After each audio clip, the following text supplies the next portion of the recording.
हाँ, सब लोग ध्यान देंगे। याद है लास्ट टाइम हम लोग इलेक्ट्रिकल कंडक्शन पढ़ रहे थे और रेजिस्टेंस निकालना सीख रहे थे, जिसमें हम लोग कहे थे, याद होगा कि रेजिस्टेंस का फॉर्मूला कंडक्टर का resistance R equal to rho L by A है। मैंने कहा था यदि यूनिफॉर्म क्रॉस सेक्शन एरिया होगा तो डायरेक्ट हम R equal to rho L by A लगाते हैं। यल क्या बेटा, जिस डायरेक्शन में करंट चल रहा है उसी के अलॉन्ग लेंथ है, और ए है क्रॉस सेक्शन एरिया जो करंट के फ्लो के नॉर्मल है, वह क्रॉस सेक्शन एरिया ए है। इतना बात हम लोग ने किया और हमने एक क्वेश्चन दिया था लास्ट वीडियो में।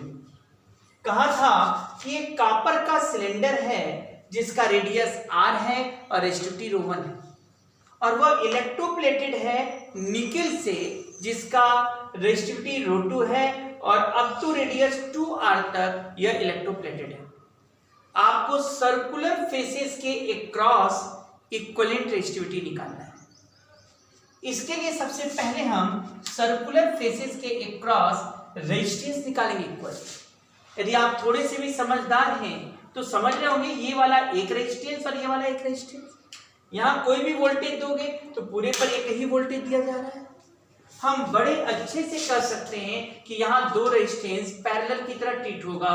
एक तो R1 है ना, क्योंकि दोनों का एंड एक ही है, और दूसरा रेजिस्टेंस हम क्या बनाएंगे R2, ये सिंबल से दिखाएंगे इसको।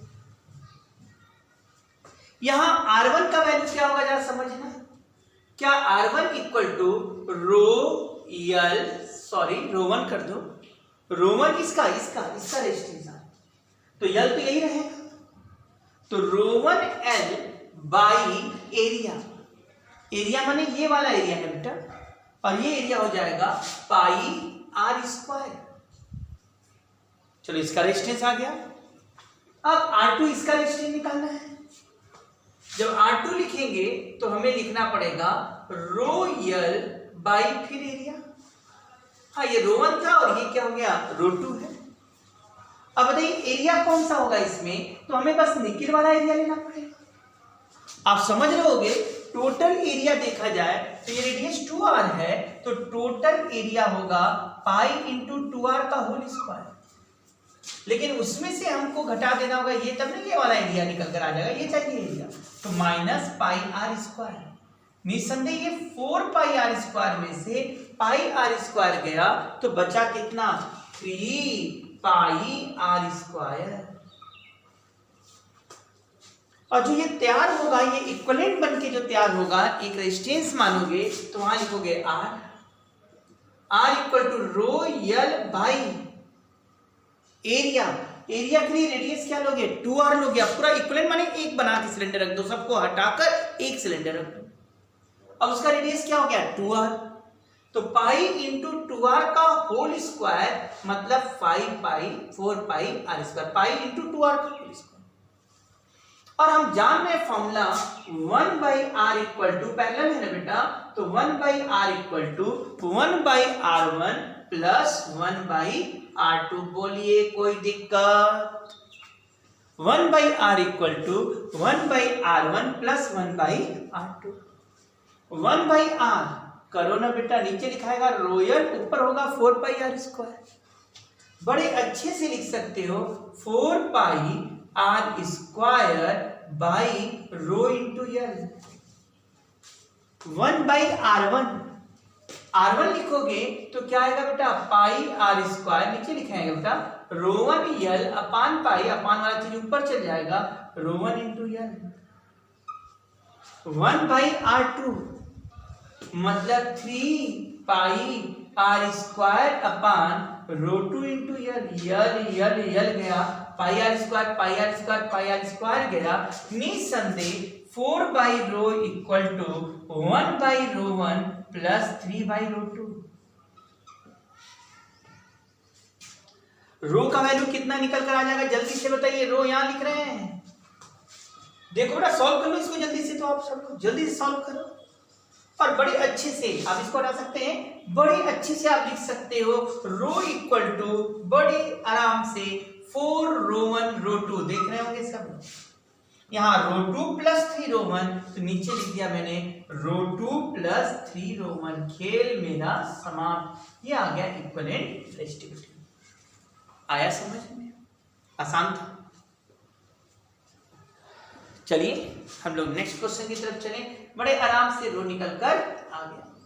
तो ये था क्वेश्चन जो आप लोग को दिए थे लास्ट टाइम, ये भी कंप्लीट हो गया। अब नेक्स्ट खेल पर आ जाए। क्यों भाई? अब नेक्स्ट खेल खेला जाए। नेक्स्ट खेल क्या है वो देखे सब लोग और समझने का प्रयास करें। चलिए हम खेलते हैं और वो है नेक्स्ट क्वेश्चन। चलिए लिखिएगा एक क्वेश्चन, लिखिएगा। जैसे हम लोग का कई क्वेश्चन बनता है कि लिखिएगा एक क्वेश्चन ही के रूप में, the length of a wire stretch by n times, the length of the wire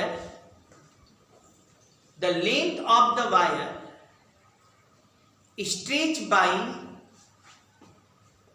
n times, the length of wire stretch by n times, find how much fraction resistance should be increased।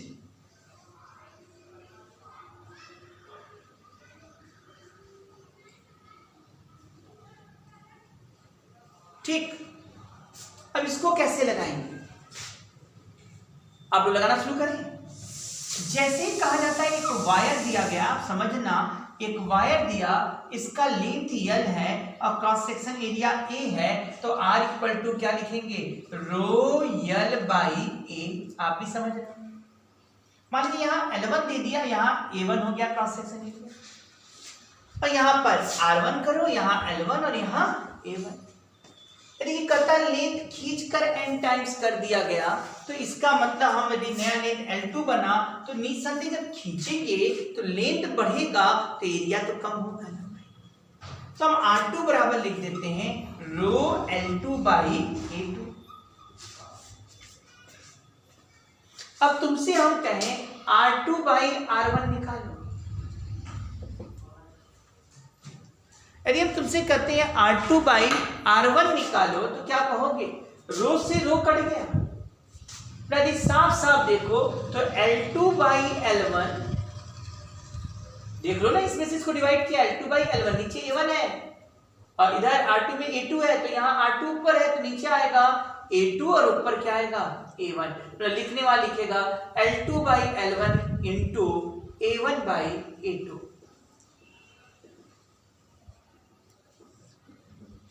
Wire का length खींचकर double किया गया या n times किया गया। Length खींचकर मतलब इसका मास जितना पहले था उतना ही अभी भी है, और मटेरियल सेम है तो डेंसिटी में चेंजिंग है नहीं। इसका मतलब है मास सेम है, डेंसिटी में चेंज नहीं, तो वॉल्यूम सेम हो गया। वॉल्यूम मतलब क्या होगा? पहले A1 L1 था, अब A2 L2 हो गया। तो ऑटोमेटिक L2 बाई L1 जो है यहाँ पर L2 by L1 equal to, देख रहे हो यहाँ पर L2 by L1 equal to A1 by A2 हो गया। यदि कहते हैं लेंथ n टाइम्स बढ़ा दिया, तो कहीं ना कहीं हम बताना चाहते हैं L2 बाई L1 n है। यदि लेंथ n टाइम्स, देखो उल्टा रिलेशन है, होना भी है। यदि लेंथ n टाइम्स बढ़ेगा तो एरिया n टाइम्स घट जाएगा, 1 बाई n हो जाएगा। अब सब ऐसे भी सोच लेते हैं आप बड़े अच्छे से। इसका मतलब L2 बाई L1 भी n हो गया और A1 बाई A2 भी n हो गया। ये कितना हो गया? n स्क्वायर हो गया। तो रेजिस्टेंस कितना बढ़ गया भाई? n स्क्वायर टाइम्स हो गया इनिशियल रेजिस्टेंस का। आया समझ में कि नहीं? और ऐसे साधारण तरीके से भी सोच सकते थे, R बराबर रो L बाई A है सर। लेंथ n टाइम्स हुआ तो रेजिस्टेंस तो n होना ही था, लेकिन वायर को आपने क्या किया? स्ट्रेच किया, तो वॉल्यूम चेंज नहीं हुआ, तो लेंथ यदि n टाइम्स हुआ तो एरिया 1 बाई n हो गया। एरिया यदि 1 बाई n हो गया तो यहाँ n पहले से था और ये 1 बाई n का भी n ऊपर आ जाएगा, तो क्या हो जाएगा? n स्क्वायर हो जाएगा। तो आप कोई क्वेश्चन पूछे, एक वायर है जिसका लेंथ खींच के 3 टाइम्स कर दिया गया, बोलो रेजिस्टेंस कितना टाइम्स हो जाएगा? वायर है लेंथ खींच कर 3 टाइम्स किया तो रेजिस्टेंस कितना हो जाएगा? 9 टाइम्स। आया समझ में? बड़ा फेमस क्वेश्चन है, ऐसे पूछता है कि length of wire increase by 10%, length of wire increase by 10% on stretching it, length of wire increase by 10% on stretching it, how much percentage resistance increased, how much percentage resistance increased? आप ही बताइए, R equal to rho L by A हुआ कि नहीं? Length कितना percent बढ़ा दिया बोला? 10%। इसका मतलब आप जरा समझिएगा, खींच कर बढ़ाया, जैसे खींच कर बढ़ाया तो ये तो समझ में आ गया सर यहाँ वॉल्यूम चेंज नहीं हो रहा है। लेंथ बढ़ेगा जितना टाइम्स उतना टाइम्स एरिया घट जाएगा और रेजिस्टेंस n स्क्वायर टाइम्स बढ़ जाएगा। यदि ऐसा तुम लोग का कंसेप्ट क्लियर है तो अब लेंथ कितना हो गया? पहले यल था सर, अब 10% बढ़ गया, 10/100 यल हो गया। अब बताओ यल प्लस 0.1 यल आया कि नहीं? क्या ये 1.1 आया कि नहीं?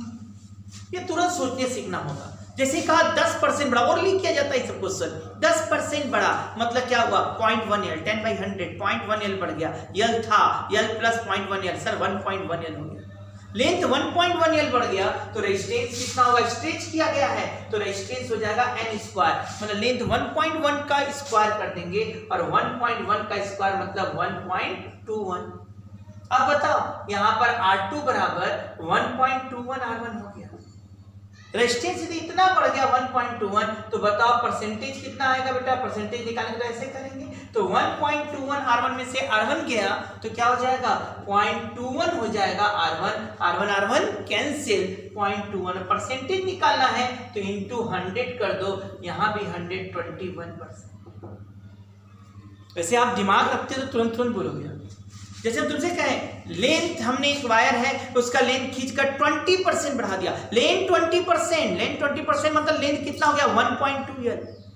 यदि 1.2 यल लेंथ हो गया तो बेटा कितना रेजिस्टेंस हो जाएगा? 1.44 R, 1.44 टाइम रेजिस्टेंस 1.44 टाइम्स हो गया। बताओ परसेंटेज कितना होगा? 1.44 R माइनस R अपान R, मतलब 0.44 इंटू 100, सर 44%।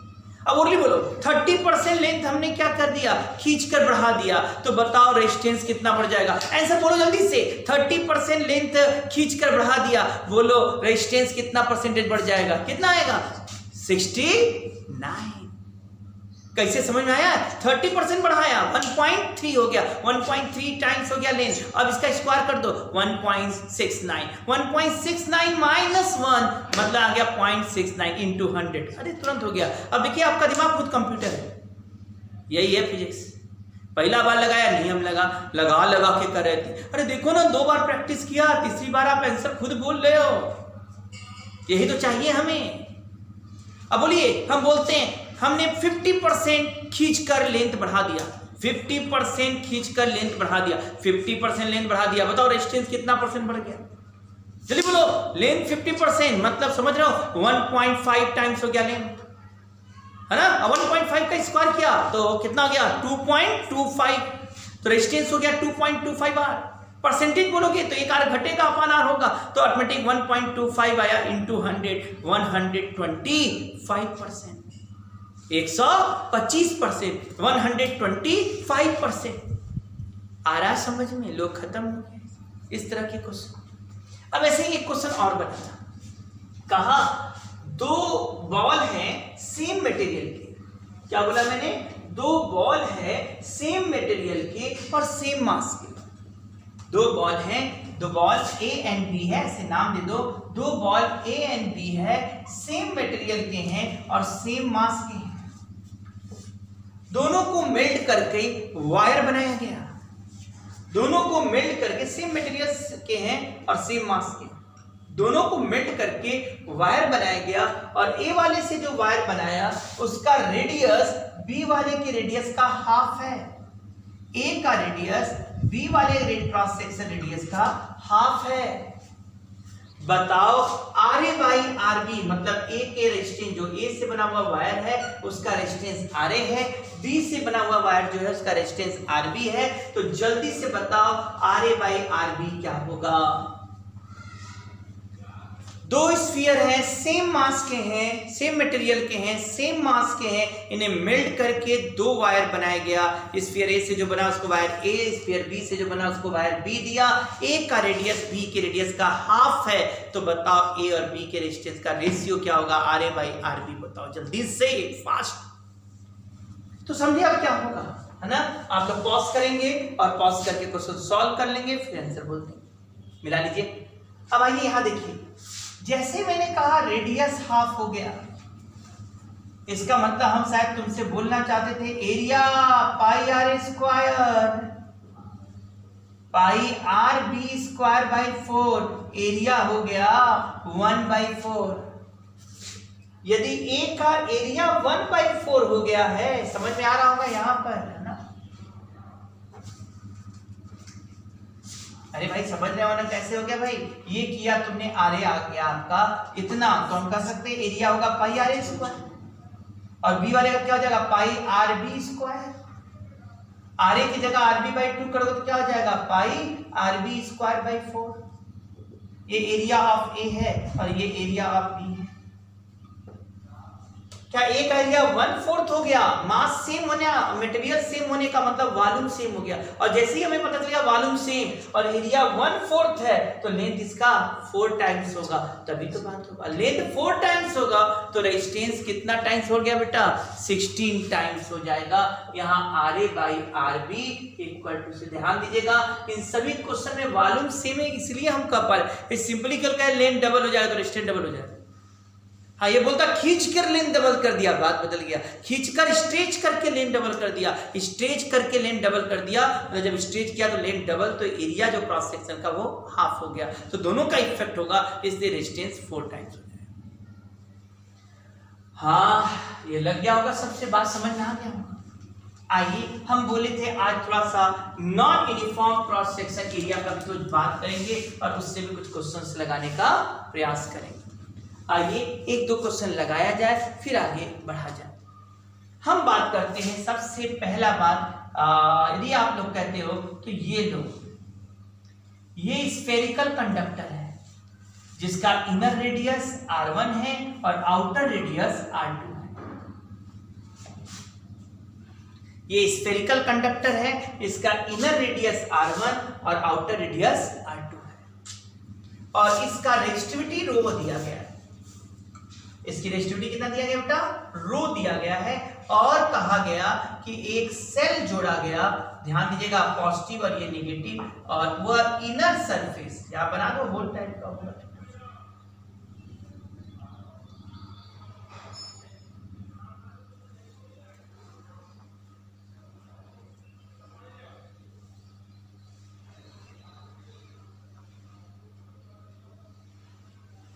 है ना। और बोला गया एक कनेक्टेड नहीं है भाई, है ना, इसको ऐसा किया गया कि वो इनर में जाए, है ना, बोल करके हल्का सा इनर सरफेस और आउटर सरफेस के बीच एक पोटेंशियल भी लगाया जिसका इंटरनल रेजिस्टेंस नेग्लिजिबल है। पूछा बताओ इसमें करंट कितना फ्लो करेगा, इसमें करंट कितना फ्लो करेगा, पूछ दिया तुमसे। कैसे सॉल्व होगा इस तरह का क्वेश्चन, करंट कितना फ्लो करेगा। आइए कैसे करेंगे, पहले हम रेजिस्टेंस तो निकालें, क्योंकि हम जानते हैं I बराबर क्या हो जाएगा, V बाई आर। इसका इंटरनल रेजिस्टेंस 0 बोल रहा है, तो हमें R केवल किसका चाहिए, इसका चाहिए। अब अंदर तुमने बैटरी कनेक्ट कर दिया, तो इसके हर पॉइंट पर पोटेंशियल क्या हो गया, हाई, और इसके भी हर पॉइंट पर पोटेंशियल लो हो गया। और करंट रेजिस्टेंस में किधर से किधर जाएगा, करंट रेजिस्टेंस में हाई पोटेंशियल से लो पोटेंशियल की तरफ जाएगा। बड़े आराम से कह सकते हो करंट भाई साहब हाई पोटेंशियल से लो पोटेंशियल जाएंगे, तो यहां हम लोग को देखना, एक मिनट, यदि करंट हाई से लो जा रहा है तो करंट कैसे जा रहा होगा बेटा? चारों तरफ क्या रेडियली जा रहा होगा कि नहीं? करंट इधर से हाई से लो, इधर भी हाई से लो, इधर भी हाई से लो, इधर भी हाई से लो, इधर भी हाई से लो। यदि आप समझ रहे हैं तो चारों तरफ करंट जा रहा है और करंट रेडियली आउटवर्ड जा रहा है। सर अब रेजिस्टेंस कैसे निकालें? क्योंकि जो R बराबर रो L बाई A में जो एरिया होता है वो करंट फ्लो के नॉर्मल, और इस करंट फ्लो के नॉर्मल देखें तो स्फेरिकल सरफेस होगा। क्यों भाई? यदि आप समझ रहे हो ऐसे है, हाँ ऐसे पूरा स्फीयर है और करंट ऐसे जा रहा है, तो आप जो आप इसको घेरोगे चारों तरफ से तो क्या स्फेरिकल सरफेस होगा कि नहीं, जो करंट फ्लो के नॉर्मल होगा। और स्फीयर का रेडियस जैसे से आगे जा रहा है वैसे वैसे बढ़ता जा रहा है। सर यहाँ तो हम लोग क्रॉस सेक्शन एरिया सेम नहीं है। अब ऐसे क्वेश्चनों में हमें यह मानना पड़ता है, ऐसे क्वेश्चनों में x पर कितना विड्थ लिया गया, dx लिया गया स्फीयर का, इसका रेडियस x माना और विड्थ कितना हो गया बेटा, dx। अब रेजिस्टेंस निकालने के लिए हम क्या कर दिए, dr ले लो, dr माने इस छोटे वाले का रेजिस्टेंस की बात कर रहे हैं, ठीक है ना, कोई प्रॉब्लम। dr इक्वल टू क्या कर दिया, रो L कौन सा काम करेगा, ये dx, तो ये करंट तो ऐसे जा रहा है ना, तो इसके लिए dx क्या काम कर दिया, लेंथ का रो dx अपान सरफेस एरिया। करंट ऐसे जा रहा है तो इसका नॉर्मल एरिया ये वाला होगा, और नॉर्मल सरफेस एरिया कितना हो जाएगा, 4 pi x square. dr equal to rho L by A। A का मतलब कितना हो गया, 4 pi x square, 4 pi x square. अब बड़े अच्छे से इधर भी इंटीग्रेशन, इधर भी इंटीग्रेशन, जब x, वेरी गुड। अब यहां पर लिमिट कहां से कहां तक जाएगा भाई, यहां x का लिमिट r1 से लेकर कहां तक गया, r2 तक। dr को इंटीग्रेट करेंगे टोटल रेजिस्टेंस r आ जाएगा, रो अपान 4 पाई बाहर करो, 1 बाई एक्स स्क्वायर, इंटीग्रेशन करो ऊपर आओगे x पावर -2, इंटीग्रेशन करो x पावर -1 बाई -1 करके देखना इंटीग्रेशन बेटा, x पावर -1 मतलब 1 बाई x और यहां आ जाएगा माइनस, लिमिट r1 से r2। अब r इक्वल टू क्या लिखा जाएगा हमारे स्टूडेंट बताएं, रो अपान 4 पाई जिंदा है बेटा, माइनस भी जिंदा है, 1 by r2 minus 1 by r1। निसंदेह माइनस को अंदर करो तो यहां प्लस और यहां माइनस। अब रेजिस्टेंस का वैल्यू निकल कर आ गया बेटा, रेजिस्टेंस इक्वल टू रो अपान 4 पाई, जरा सॉल्व कर लेना बेटा, यहां पर क्या आ गया रेजिस्टेंस, रो अपान 4 पाई, बोलो नीचे एलसीएम हो जाएगा r1 r2 और ऊपर हो जाएगा, देख लो बढ़िया से, r2 माइनस r1।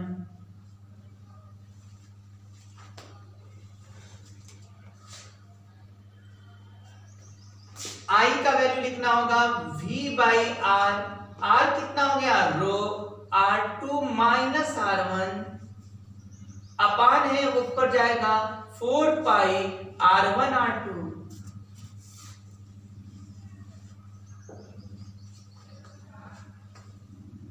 I बराबर 4 पाई V R1 R2 अपान रो R2 माइनस R1। आया कि नहीं यहाँ?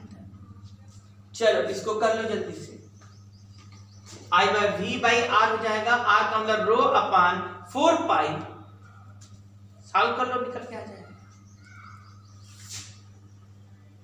यदि ये आ गया तब हम अगले क्वेश्चन की तरफ चल रहे हैं।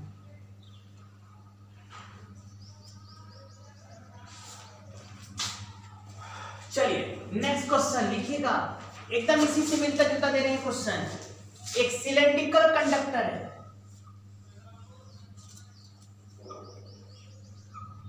जिसका इनर रेडियस r1 और आउटर रेडियस r2 है।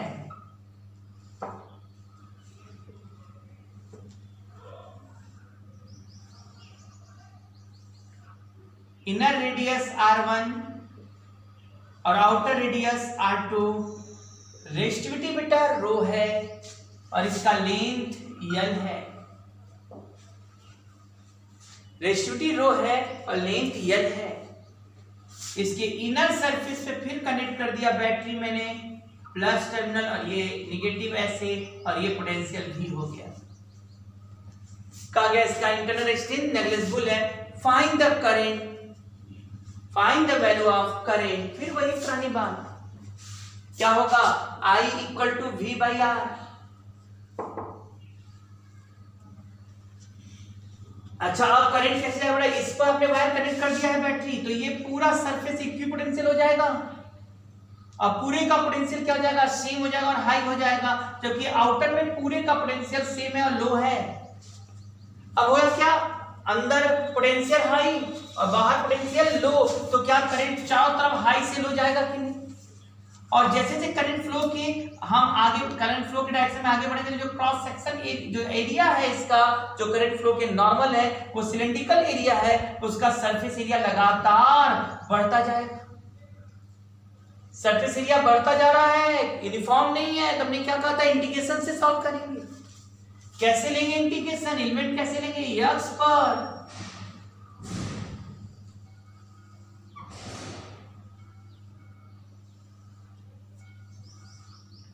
dx विथ चौथा बना लेना भाई, है ना, फिगर बहुत कंप्लीट हो जाएगा, इसलिए मैंने फिगर नहीं बनाया जाता। ठीक, इसको देख लेंगे। x पर कितना विड्थ है ये बेटा? dx। तो आप लिख सकते हो ना dr इक्वल टू बड़े आराम से रो dx। भाई पूरा चौसठ से बनेगा तो पिक्चर बहुत ज्यादा हो जाएगा, फिगर आप लोग समझ जाएंगे पूरा एलिमेंट है ऐसे। ये dx हो गया, रो dx। और सरफेस एरिया जो होगा इसके परपेंडिकुलर, तो इसका रेडियस तो x लिया गया ना, ये वाला रेडियस कितना लिया गया यहाँ से, ये रेडियस x माना गया। तो कह सकते हैं इसका सरफेस एरिया कितना हो जाएगा? 2πr होता है, 2πxl। तो यहाँ लिख देंगे 2πxl। इधर भी इंटीग्रेट, इधर भी इंटीग्रेट। बड़े अच्छे से रो अपान 2πl बाहर हो जाएगा, 1/x dx। Inner radius R1, outer radius R2। बड़े अच्छे से कहे रो अपान 2πl 1/x dx। क्या ln x हो गया कि नहीं? 1/x dx ln x, और ln x का लिमिट रखोगे तो ln R2/R1। अब V/R, V जिंदा रहने दो, R का वैल्यू क्या हो गया? रो ln R2/R1 और नीचे 2πl, ये ऊपर आ जाएगा 2πl। I equal to V into 2πl upon कितना हो गया? रो ln R2/R1। इसको कहते हैं रेडियल फ्लो ऑफ करंट। क्या कहते हैं बेटा? Radial flow of current. कुछ भी समझ में आया आप लोगों को?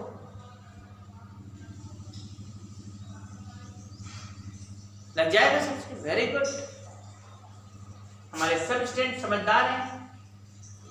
आइए, अब ये 2 क्वेश्चन हो गया। ये थोड़ा वैरायटी मैंने बदला था और आज थोड़ा खेल बदल दिया।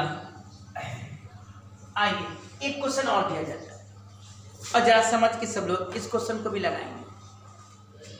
क्या करता है बेटा? ऐसे दे देता है,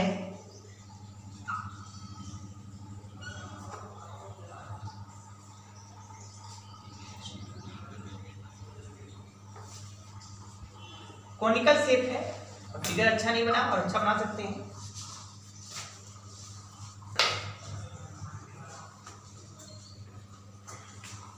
ये लेंथ L मान लो, ये रेडियस A मान लो और ये रेडियस B मान लो और इसकी रेजिस्टिविटी रो है। और हमको अब निकालना है इस दोनों सेक्शन के बीच रेजिस्टेंस। हमें इस और इस सेक्शन की भी रेजिस्टेंस निकालना पड़ा। जरा बताओ इस बार क्या हुआ? फिर यूनिफॉर्म क्रॉस सेक्शन नहीं, नॉन यूनिफॉर्म क्रॉस सेक्शन। यदि हम बैटरी लगाएंगे तो करंट हाई से लो जाएगा और जैसे जैसे करंट आगे जाएगा वैसे वैसे रेडियस बढ़ता जाएगा। जैसे जैसे आगे बढ़ोगे वैसे वैसे रेडियस क्या होगा, बढ़ता जाएगा। इसका मतलब सर इसमें भी एलिमेंट लेना पड़ेगा, कैसे, x पर dx, ये dx।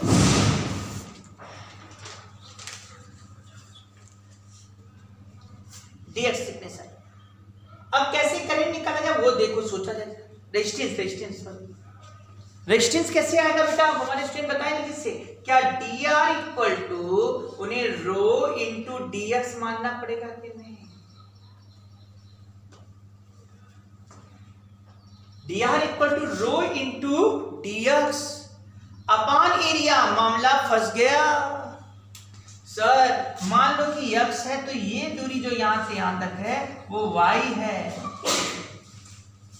वो y है, तो इसका रेडियस जो बोला जाएगा वो क्या बोल दोगे, एरिया पाई y स्क्वायर।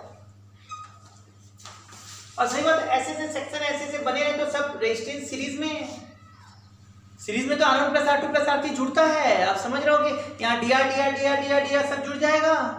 और जुड़ने का मतलब यहाँ क्या कर देते हैं हम लोग, इंटीग्रेट कर देते हैं।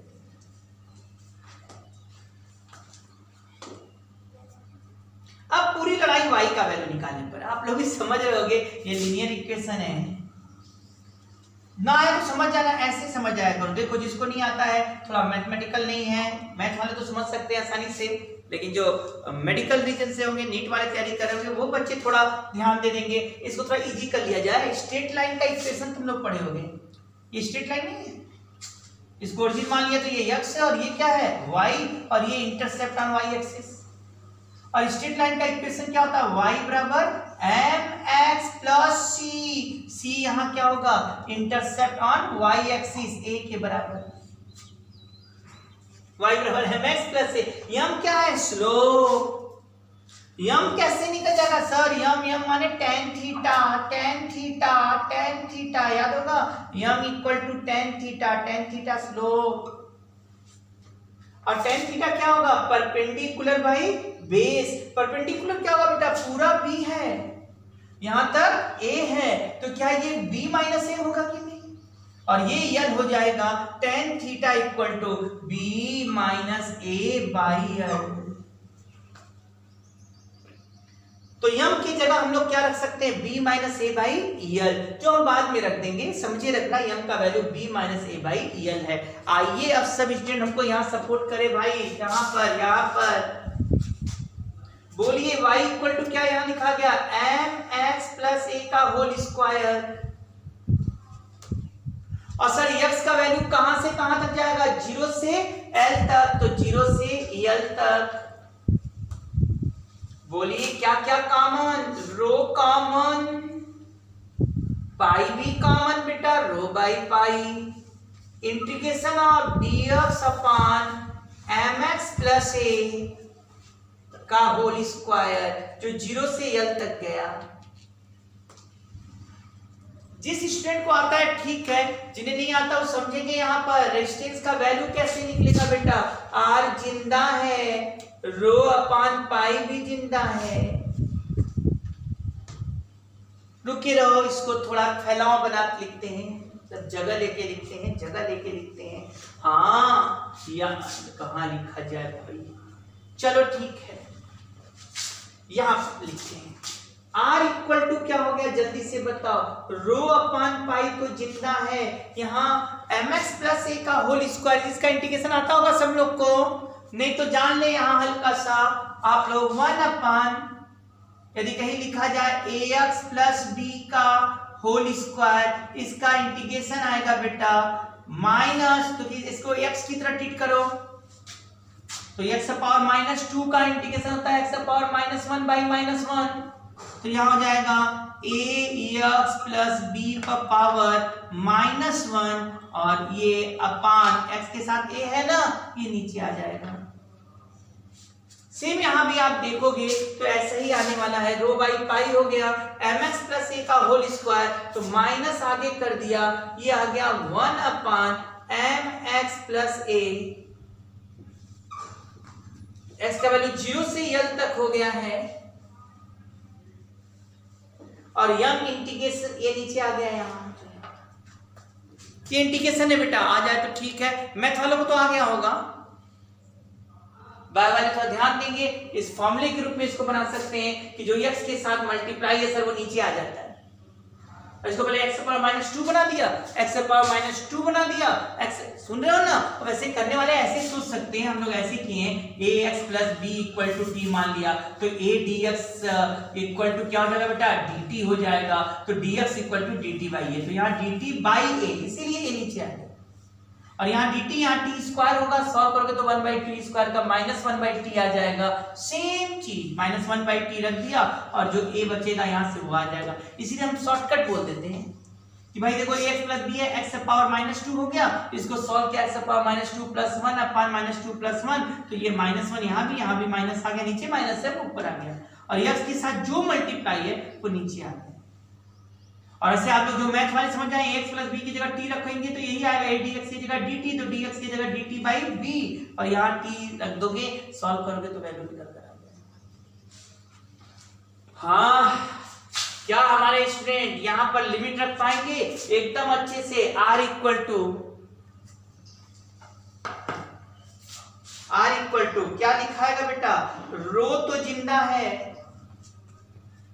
पाई भी जिंदा है, यम के जगह तुम लोगों ने बोला था b - a/l।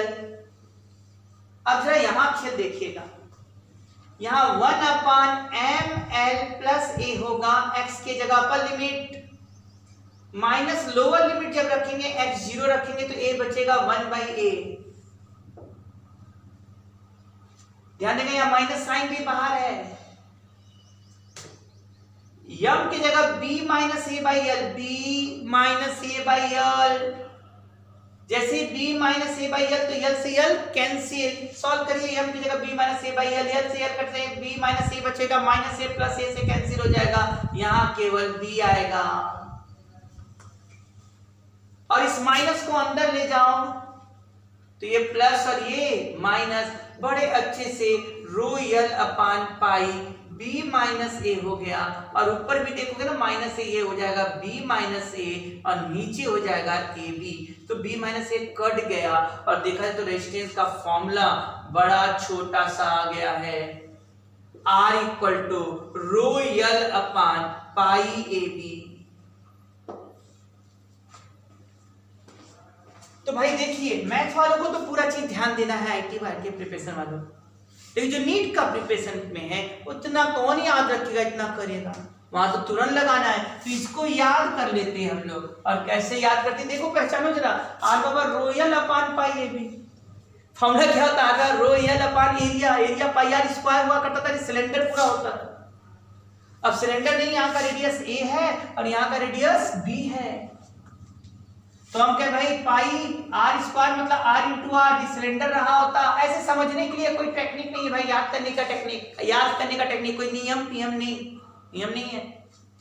ये r है, ये भी बेचारा r है, तो पाई r स्क्वायर पाई r × r, लेकिन यदि ध्यान दिया जाए तो यहाँ अलग है, तो पाई a और ये b। बल्कि कुछ ऐसे भी लोग याद कराते हैं कि देखो भाई जब ऐसे हो जाए तो इफेक्टिव रेडियस निकालना हो तो √ab, ज्योमेट्रिक मीन, a और b का ज्योमेट्रिक मीन हो जाता है, और ज्योमेट्रिक मीन हो गया तो पाई r स्क्वायर करेंगे तो पाई ab हो जाएगा। तो बड़े आराम से r = ρl अपान पाई r स्क्वायर, r क्या हो गया, √ab का स्क्वायर मतलब ab, ऐसे याद कराया जाता है, हो गया। तो देखो ये था बेटा कुछ फेमस क्वेश्चन, जब हम लोग के पास रेजिस्टेंस वेरिएबल टाइप का दे देना है, यहाँ जैसे लग रहा है क्रॉस सेक्शन एरिया बढ़ता जा रहा है, उस समय ऐसा काम आप लोग कर सकते हैं। हाँ, यदि रेजिस्टिविटी वेरी कर रहा होगा x के साथ तब तो और अच्छा है, r/ρl/a में ρdx/a रखकर बड़े आराम से उधर इंटीग्रेट करके निकाल लेंगे। यहाँ एरिया वेरी कर रहा था, रो वेरी करेगा तो और इजी हम लोग सॉल्व कर लेंगे। तो क्या इतना काम हो जाएगा सबसे? हम लोग किसके बारे में धीरे धीरे बात करते चले गए बेटा, रेजिस्टिविटी भी समझ ले गए। अब रेजिस्टेंस पूरा क्लियर हो गया होगा, r/ρl/a में कब लगना है, क्या लगना है, लास्ट लेक्चर में हमने काफी अच्छे से उसको एक्सप्लेन भी किया था। अब आइए रेजिस्टेंस का जब बात सब हो गया तो एक पॉइंट और बचा, रेजिस्टेंस। जो मार्केट में आप खरीदने जाते हो इतने रेजिस्टेंस चाहिए, इतना रेजिस्टेंस चाहिए, तो आप कैसे पहचानोगे रेजिस्टेंस? तो कहते हैं रेजिस्टेंस पर एक कलर बना रहता है, उसको कहते हैं रेजिस्टेंस का कलर कोडिंग, जिसको देखकर हम बता देंगे ये कितने ओम का रेजिस्टेंस है। अब बताते हैं colour coding of resistance. Colour coding पढ़ाने से पहले कुछ याद करवा रहे हैं, उसको पहले आप लोग याद करें। और ये याद है B B Roy, B B Roy of हटा दो, of Great Britain, Great Britain has हटा दो, वेरी गुड वाइफ। याद करिए, B B Roy of Great Britain has very good wife. ये गिनती है, ये 0 हो गया बी, ये 1, ये 2, ये 3, ये 4, ये 5, ये 6, ये 7, ये 8, ये 9। This B for black, this B for brown, this R for red, this O for orange, Y yellow, G green, B blue, V violet, gray, white,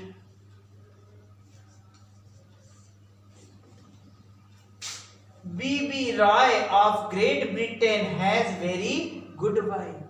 B.B. Roy of Great Britain has very good wife. याद हो गया होगा? अब इसमें बताते क्या है, सुनो। जब जाओगे आप रेजिस्टेंस देखने, रेजिस्टेंस के ऊपर, तो आप देखोगे क्या कि 3 कलर आपको रेजिस्टेंस में दिखाई देगा। 3 कलर एकदम ऐसे, 3 कलर में से जो 2 कलर लाइन है, 2 लाइन है, 2 कलर, वो डिजिट डिसाइड करता है। 2 जो लाइन होगा वो डिजिट डिसाइड करेगा, और तीसरा वाला जो होगा वह पावर डिसाइड करेगा। समझो हम क्या बोले? हमने बोला कि यदि मान लो, ऐसे मान लो कोई रेजिस्टेंस बना दो, जो नहीं कैसा ही रेजिस्टेंस, मतलब फिगर ऐसे बना दिया, और यहाँ 1 2 3 पास पास रहते हैं, थोड़ा सा हमने, चलिए ठीक है, इतना तो समझाना है, कौन क्या। तो 2 लाइन क्या डिसाइड करेगा? डिजिट, और तीसरा वाला 10 पर पावर डिसाइड करेगा। जैसे समझो ये रेड है, ये वाला रेड है, समझो ये वाला क्या है बेटा? ब्लू है। रेड हो गया, ब्लू हो गया। अब बोलो ये वाला ग्रीन है। मैंने कहा था ना, ये दोनों क्या डिसाइड करेंगे? डिजिट। तो रेड का नंबर, रेड का वैल्यू 2 है, तो 2 लिख दो। ये ब्लू है, blue blue blue blue blue blue 6, तो यहां 6 लिख दो। अरे 6 लिख दो भाई, 6 ब्लू 6 इनटू, हो गया ना? ये 2 डिजिट डिसाइड करेंगे, तो रेड का 2, ब्लू का 6, 2 6 इनटू 10 पर पावर, ये ग्रीन है, ग्रीन मतलब 5, 10 पावर 5, और ये किस में आएगा? ओम में। समझे? अब रेजिस्टेंस एग्जैक्ट तो बनेगा नहीं, कुछ ना कुछ एरर भी रहेगा, इसलिए इस 3 के बाद एक बैंड बना रहता है, थोड़ा दूरी पर, 3 पास का बैंड। ये बैंड या तो सिल्वर का होगा, या तो गोल्ड का होगा, या तो नो कलर। सिल्वर कलर कहा मैंने, सिल्वर का नहीं होगा, चांदी का बना नहीं रहेगा, सिल्वर कलर सिल्वर रहेगा, या गोल्ड रहेगा, या नो कलर। तो यदि सिल्वर है गोल्ड है, गोल्ड माने अच्छा होता है ना, अच्छा माने एरर कम, एरर कम माने गोल्ड में 5% का एरर होगा, टॉलरेंस के तो 5% का टॉलरेंस हो, टॉलरेंस माने वही एरर गोल्ड के लिए ना बेटा। सिल्वर होगा, यदि सिल्वर तो 10% और नो कलर है तो ये 20% एरर। जैसे मान लो यहां सिल्वर होगा तो कैसे होगा, इसका 10%, अरे 26 का 10% क्या होगा, 26 बाय 10/100 मतलब 2.6, तो ऐसे लिखेंगे प्लस माइनस 2.6 इंटू 10⁵ लिखने वाले ऐसे लिखेंगे 26 प्लस माइनस 2.6 इंटू 10⁵ ओम। खेल मेरा खत्म।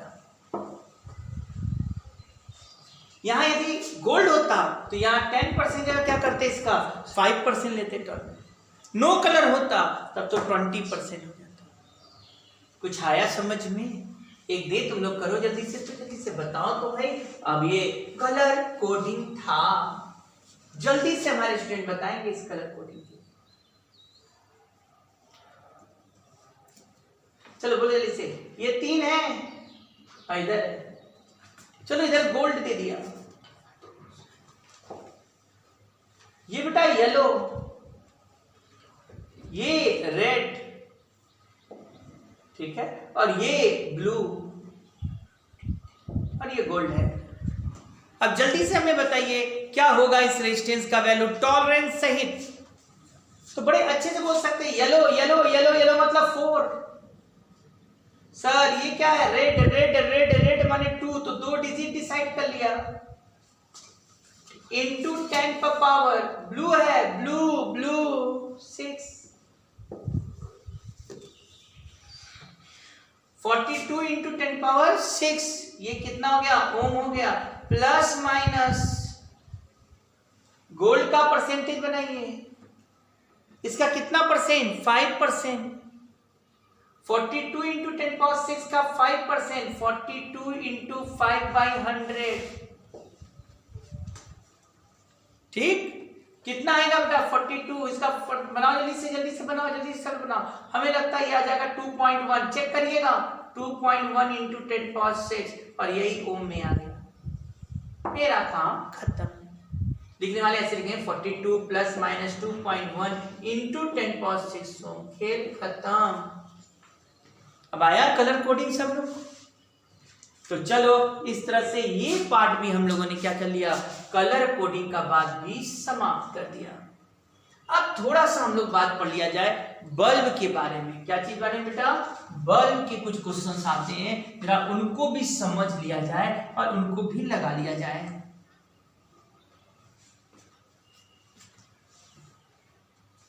कुछ आ रहा है आप लोगों को समझ? हाँ थोड़ा बहुत आ रहा है। चलिए बल्ब के कुछ क्वेश्चन लगा लिए जाए, तब फिर हम लोग लेक्चर को आगे बढ़ाया जाए, धीरे धीरे पॉइंट को डिस्कस किया जाए। बल्ब के क्वेश्चन देखो भाई, जो बल्ब पर लिखा, आप कभी बल्ब खरीदने जाना, जो पुराना टाइप का बल्ब, जो फिलामेंट वाला बल्ब, हम उस बल्ब का बात नहीं कर रहे, CFL का नहीं बात कर रहे, हम LED का बात नहीं कर रहे, हम बात कर रहे हैं फिलामेंट वाले बल्ब। जैसे बल्ब पर आप जाते हो, क्या लिखा रहता है, 100 वाट का बल्ब है, 100 वाट का बल्ब 220 वोल्ट लिखा रहता है ना, इसको कहते हैं रेटेड है। बल्ब पर क्या रेटेड है, 100 वाट 220 वोल्ट। इसका मतलब क्या है, इसका मतलब है if you supply the 220 volt voltage to the bulb, it will glow with power 100 watt. ना समझे क्या बोल, यदि इसका मतलब 220 वोल्ट और 100 वाट है, तो कह सकते हो जब 220 वोल्ट वोल्टेज दोगे तो ये 100 वाट के पावर से ग्लो करेगा, ये हीट जो प्रोड्यूस करेगा वो 100 वाट का होगा। कब, जब 220 वोल्ट हो गया था। इसका जरूरी नहीं कि 220 वोल्ट वाला बल्ब हमेशा 100 वाट वाला बल्ब हमेशा 100 वाट से ग्लो करेगा, वो तब 100 वाट से ग्लो करेगा जब 220 वोल्ट दोगे। 220 वोल्ट से कम होगा तो ग्लो करने वाला पावर भी कम। लेकिन ये भी सही है, ये जो डाटा देता है इससे हम क्या क्या चीज निकाल सकते हैं, क्या क्या चीज सोच सकते हैं। पहली बात तो समझ जाओ, 220 वोल्ट पर ये 100 वाट से ग्लो करेगा, मतलब यदि 220 वोल्ट वोल्टेज होगा तो पावर कितना होगा, 100 वाट होगा। इससे हम रेजिस्टेंस निकाल सकते हैं। वास्तव में ये वैल्यू जैसे ही दे कि किसी बल्ब पर रेटेड है इतना वोल्ट इतना वाट, तो समझ जाओ इनडायरेक्टली आपको रेजिस्टेंस परोस रहा है।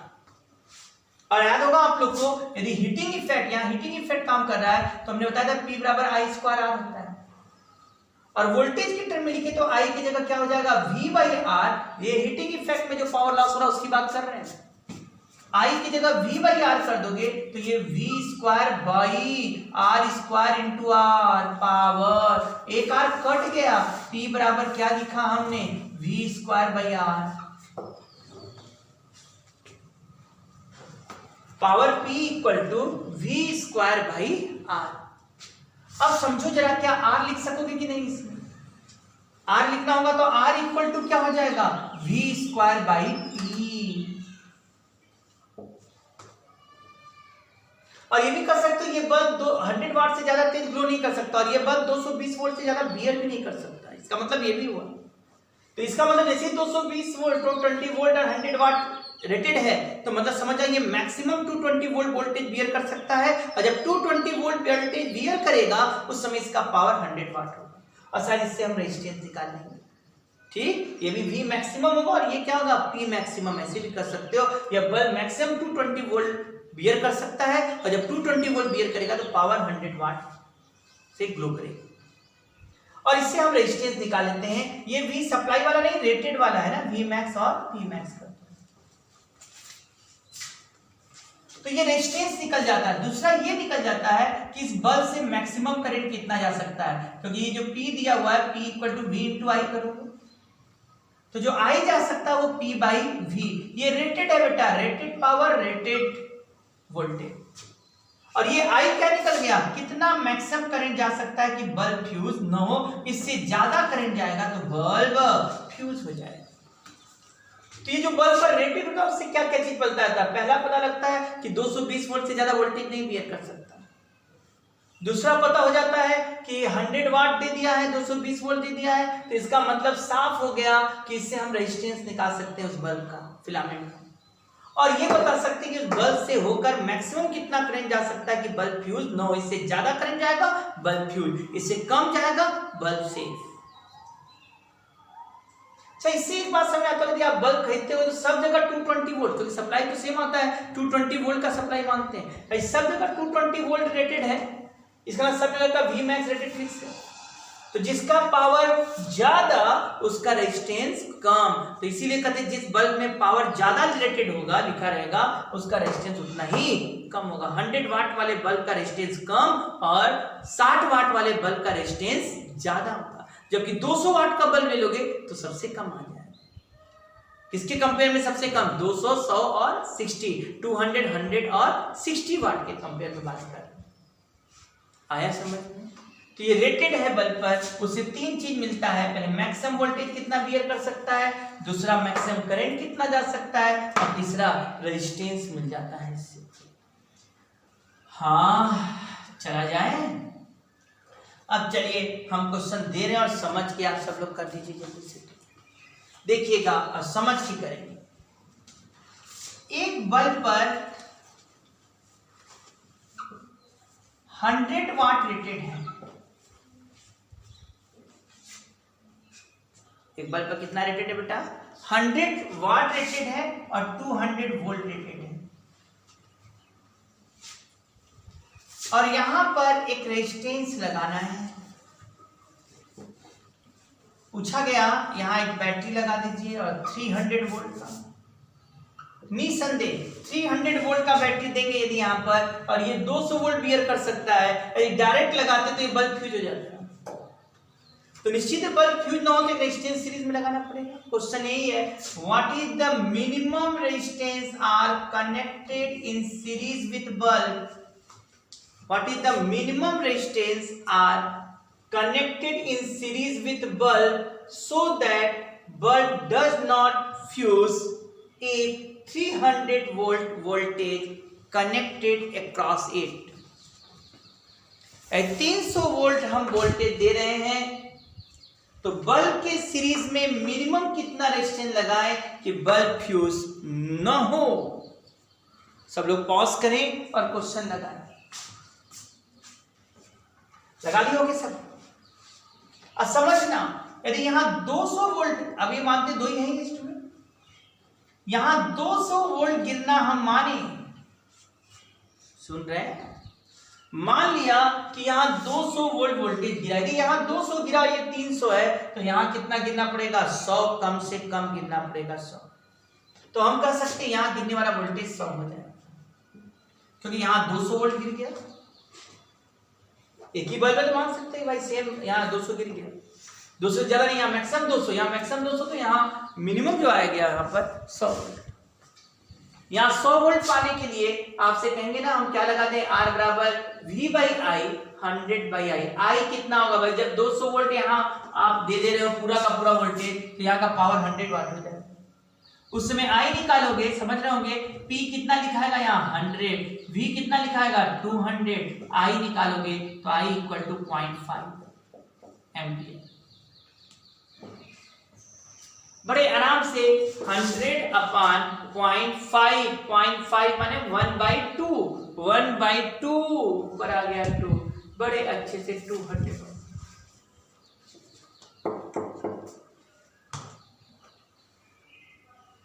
आया समझ में? 200 ओम आया। किसी को नहीं आया होगा? आ गया। अब इसमें हम अगला क्वेश्चन दे रहे हैं, देखिए उसको कितने बच्चे सोच सकेंगे और लोग लगा पाएंगे। यहां 200, एक बल्ब लिखा है, 200 वोल्ट लिखा हुआ है, लेकिन ये 100 वाट है, और यहां बल्ब लिखा हुआ है 200 वोल्ट ही लिखा है, लेकिन यहां 200 वाट है, और मैंने यहां 500 वोल्ट का बल्ब बैटरी लगा दिया है, और यही पूछ रहे बताओ मिनिमम कितना रेजिस्टेंस लगाएं कि कोई बल्ब फ्यूज न हो। What is the minimum value of R in series for which no bulb will fuse? For which no bulb will fuse.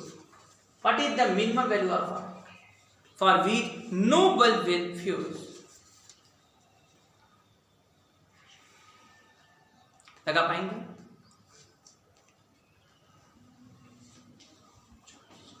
ऐसे में करेंगे कैसे?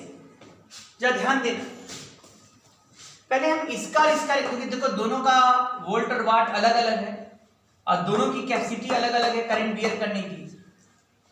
इसमें जो मैक्सिमम करंट बियर हो सकता है, जो जा सकता है, P equal to V into I, है ना भाई, V इंटू आई, उसके हिसाब से I बराबर हो जाएगा P बाई V, और इसमें P है कितना? 100, V है 200, मतलब 0.5 एम्पियर से ज्यादा नहीं। जबकि इसमें I निकालेंगे तो 200/200 माने 1 एम्पियर से ज्यादा नहीं। इसमें मैक्सिमम करंट 0.5 एम्पियर जा सकता है, इसमें 1 एम्पियर, दोनों सीरीज में रख दिया तो सर 1 एम्पियर तो नहीं भेज सकते, 1 एम्पियर भेजेंगे तो ये बल्ब फ्यूज हो जाएगा। मतलब यदि हम चाहते हैं कि दोनों बल्ब सेम रहे, कोई बल्ब फ्यूज न हो, तो इसमें से जाने वाला करंट होगा 0.5 एम्पियर, इससे ज्यादा करंट नहीं भेज सकते। इसमें से जाने वाला मैक्सिमम करंट 0.5 एम्पियर होगा। कैसे निकाले समझ में आया बेटा? इसका भी मैक्सिमम देख लो, इसका भी मैक्सिमम देख लो, इसका 0.5 आया, इसका 1 आया। सर 1 भेज देंगे तो ये बल्ब फ्यूज हो जाएगा, मतलब इसमें 0.5 से ज्यादा नहीं भेज सकते ताकि ये बल्ब बचा रहे। ऐसे ही देखते हैं, आइस मैक्स निकाल लेते हैं, देखते तो उसमें कौन मिनिमम है ना, वही मैक्सिमम करंट जा सकता है उस लाइन के, और दूसरा भेजोगे तो बल्ब फ्यूज जाएगा। तो इससे जाने वाला मैक्सिमम करंट 0.5। मैक्सिमम करंट क्यों खोज रहे हैं? क्योंकि R मिनिमम चाहिए सर्किट में। तो भाई जानते हैं V बाई आई, V तो फिक्स है 40, तो हम R मिनिमम निकालने के लिए I मैक्सिमम लिए, कितना जा सकता है कि कोई बल्ब फ्यूज न हो। ये टोटल रेजिस्टेंस है, टोटल रेजिस्टेंस, और I का वैल्यू तुम ही लोगों ने बताया 500, I का वैल्यू अभी भी 0.5 कर दिया बेटा, तो रेजिस्टेंस आ गया 1000 ओम टोटल होना चाहिए कम से कम, दिस इज मिनिमम, तभी I मैक्स लिया गया जो बल्ब में जा सकता है। और ये आप थोड़ा सा समझते हैं, इसका रेजिस्टेंस निकाल लो, इसका रेजिस्टेंस निकालो, जो बचा हुआ रेजिस्टेंस यहां देना पड़ेगा। अब इसका रेजिस्टेंस कितना होगा, R1 equal to V square by P, मतलब 200 का स्क्वायर बाई टी 100, मतलब हमें लगता है ये 400। R2 क्या हो जाएगा, वी स्क्वायर बाई पी, मतलब 200 का square by 200, R2 equal to 200 ohm. R1 400, R2 200, मतलब हम बड़े अच्छे से कर सकते हैं ये दोनों मिलके 600 हुआ। तो यहाँ लिख सकते हैं R1 प्लस R2 प्लस इस वाले को R मिनिमम है ना, R3 R मिनिमम कर दीजिए, ये दोनों तो फिक्स है भाई। R1 हो गया 400, R2 हो गया 200, 600, R मिनिमम निकालोगे तो 1000 माइनस 600, मतलब जो मिनिमम देना पड़ेगा वो 400 ओम देना पड़ेगा। कुछ आ रहा है, बड़े आराम से करते चले जाइए, इजी है, बस करने वाला चाहिए। क्या करने वाला, क्वेश्चन लगाने वाला। आ गया ना, आप समझ में आया ना कैसे कैसे क्वेश्चन सोचा जाता है। यदि सोच ही सकते हो तो लो, एक क्वेश्चन और दे रहे हैं, देखिए हमारे कितने स्टूडेंट जल्दी जल्दी बता देंगे। और वो ये है, ये बल्ब लिखा हुआ है 100 वाट 200 वोल्ट, ये वाला बल्ब लिखा हुआ है 50 वाट 200 वोल्ट और 50 वाट।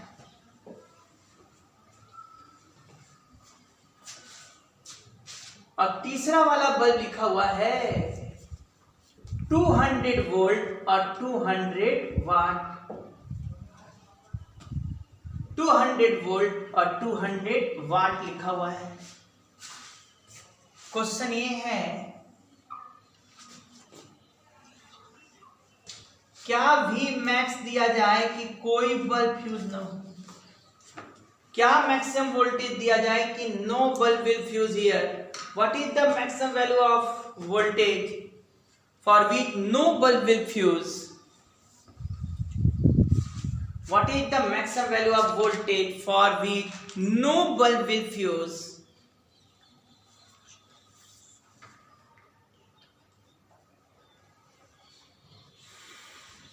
लगा लेंगे, लगाइए सब लोग।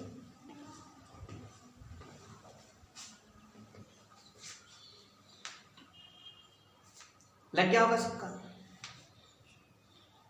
अब आइए इसको कैसे लगाते हैं, सोचिए। ऐसे क्वेश्चन में पहले ये देख लेते हैं बेटा कि इसमें से क्या करंट हम पास करा सकते हैं सेफली। अब इसके लिए ये मैक्सिमम करंट कितना बियर करेगा, पहला वाला बल्ब देखिए, तो हमें लग गया P by V, P 100 V 200, I max जो पहले वाले का आएगा बेटा वो आएगा 100 बाई 200। सर पहला वाले में से 0.5 एम्पियर से ज्यादा करंट नहीं जा सकता। जब दूसरे वाले का बात किया I2, तो सर पावर तो 50 हो गया बाई 200 हो गया, निसंदेह सर ये निकालिए और ये आ गया 0.25 एम्पियर से ज्यादा नहीं भेज सकते। इसका बात करिए तो I3 का वैल्यू कितना आ गया, 1 एम्पियर आ गया। सर इसमें 1 एम्पियर से ज्यादा करंट नहीं जा सकता, तो सर इसमें मैक्सिमम करंट कितना जा सकता है, सबसे मिनिमम करंट, क्योंकि आप 1 एम्पियर भेज नहीं सकते, 1 एम्पियर भेजोगे दो बल्ब गए बेचारे, 0.5 भी नहीं भेज सकते, ये बल्ब आ जाएगा 0.25 एम्पियर ज्यादा बियर नहीं कर सकता। तो इस लाइन में जो मैक्सिमम करंट भेज सकते हो वो 0.25 एम्पियर, इससे ज्यादा भेज ही नहीं सकते यदि बल्ब फ्यूज रखना चाहते। तो सबकी मैक्सिमम कैपेसिटी निकालिए, उसमें जो मिनिमम होगा वो लेना पड़ेगा, वही मैक्सिमम करंट जाएगा इसमें से। ठीक है, सबकी मैक्सिमम कैपेसिटी निकाल लो, उसका मिनिमम, क्योंकि आप लगाओगे 0.5 भेजोगे तो ये बल्ब तो सेफ रह जाएगा मान लो, और 0.5 ये भी सेफ, लेकिन ये तरफ फ्यूज जाएगा। 0.25 एम्पियर ज्यादा भेज ही नहीं सकते आप, यदि चाहते हो कोई बल्ब फ्यूज ना हो। अब 0.25 भेजोगे तो भाई कितना रेजिस्टेंस ये निकाल लो सबका, और I into R कर दो तो मैक्सिमम V निकल कर आ जाएगा। कुछ आ रहा, वो सब पढ़े थे ना। अब बोलिए कैसे ये होता, बड़े अच्छे से 0.25, इसका पहले रेजिस्टेंस निकालो, R1 क्या आएगा बेटा, V square by P, V square 200 का स्क्वायर और बाई P मतलब 100, थोड़े से भी बुद्धिमान हो तो हमें ये 400 ओम दिखता है। R2 जल्दी से बोलो, V स्क्वायर मतलब 200 का स्क्वायर, P मतलब 50, सही बात है। इसको भी देखो तो ये हमको 800 ओम लगता है।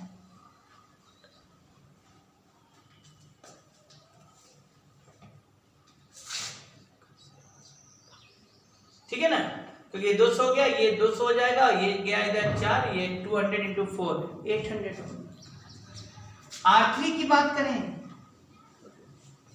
तो V स्क्वायर बाई पी, मतलब यहां क्या हो जाएगा 200 स्क्वायर बाई 200, ये लो 200 ओम। टोटल रेजिस्टेंस कितना हो गया 400 प्लस 800 कितना हो गया 1200 प्लस 200 1400 आ गया टोटल रेजिस्टेंस। तो V मैक्सिमम 1400 इंटू 0.25 1.25 मतलब 1.25 1/4, जिसको हम चाहे तो लिख सकते हैं 4 से काट 2 से काटो तो ये 7 डायरेक्ट भी कर सकते हैं, 4 से काट दो भाई 350। तो 350 वोल्ट से ज्यादा वोल्टेज नहीं दे सकते। यदि हम चाहते हैं कि कोई बल्ब फ्यूज न हो तो मैक्सिमम वोल्टेज 350 वोल्ट। तरीका समझ में आया सब लोग को? चले अगला खेला जाए, खेल लोगे सब लोग? अगला क्वेश्चन दे रहे हैं, सब तैयार रहो और दे रहे हैं अपना दिमाग चलाओ सब लोग।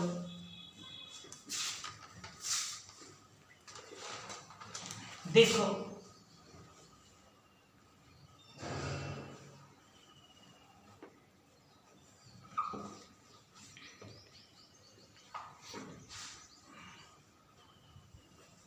ये 3 बल्ब,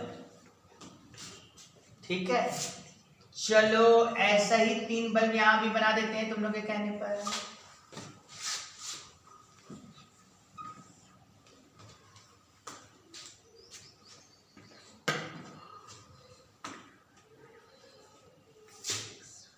और सब पर 200 वोल्ट रेटेड है, 200 वोल्ट सब पर रेटेड है, 200 वोल्ट सब पर रेटेड है, सब बल्ब पर 200 वोल्ट रेटेड है। ये 100 वाट, ये 200 वाट और ये 50 वाट।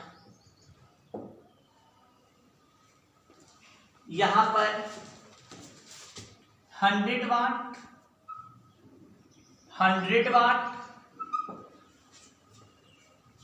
और यहां 200 वाट, दो ही रखते हैं। और पूछा गया बताओ मैक्सिमम वोल्टेज क्या दिया जाए कि कोई बल्ब फ्यूज न हो। Maximum voltage, what is the maximum voltage given here? No bulb will fuse, कोई बल्ब फ्यूज न हो, तो यहां मैक्सिमम वोल्टेज क्या दिया जाए? कोई बल्ब फ्यूज न हो उसके लिए मैक्सिमम वोल्टेज क्या दिया जाए? कोई बल्ब फ्यूज न हो उसके लिए मैक्सिमम वोल्टेज क्या दिया जाए?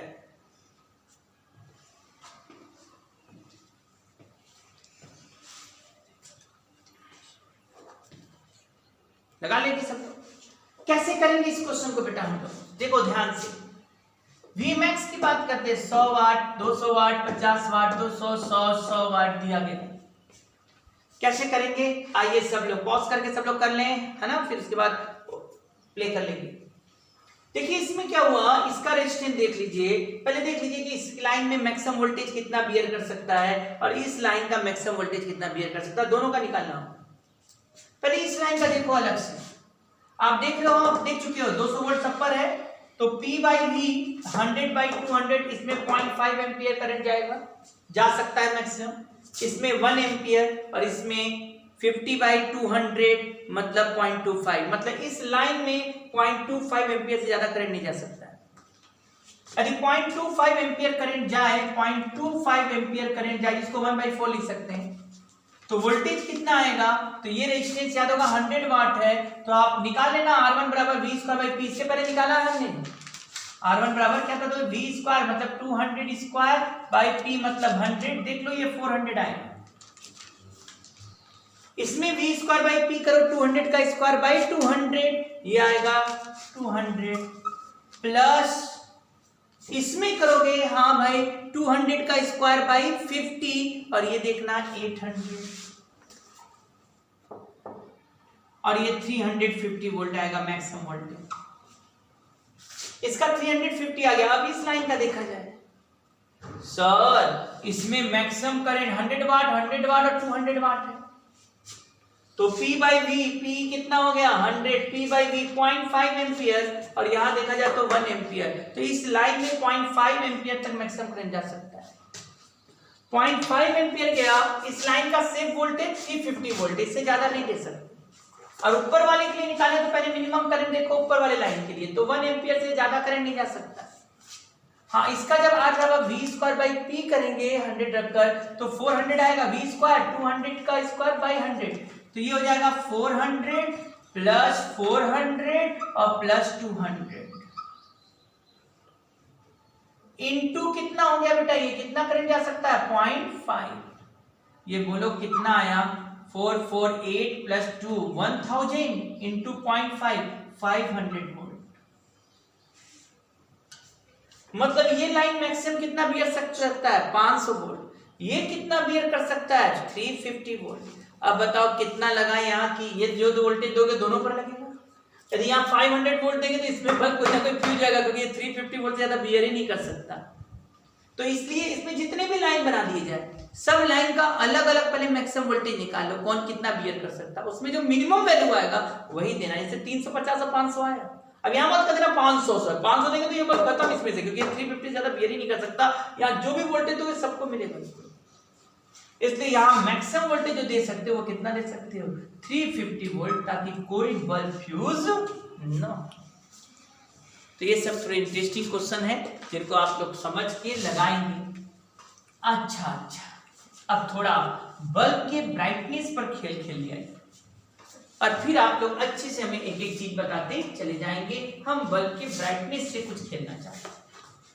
जैसे समझना 3 बल्ब है मेरे पास, जैसे कॉमन होता है, पहले खूब चलता था बल्ब भाई, अब तो बल्ब दिखता नहीं, दिखता होगा है ना। आइए एक वोल्टेज, प्यार है सब लोग, प्यार है।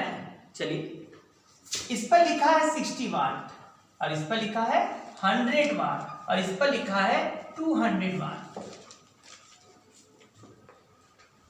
इस पर लिखा है 60 वाट, इस पर लिखा है 100 वाट, इस पर लिखा है 200 वाट। क्या हमारे स्टूडेंट ये बता सकते हैं कौन सा बल्ब तेज ग्लो करेगा, कौन ब्राइटर ज्यादा होगा।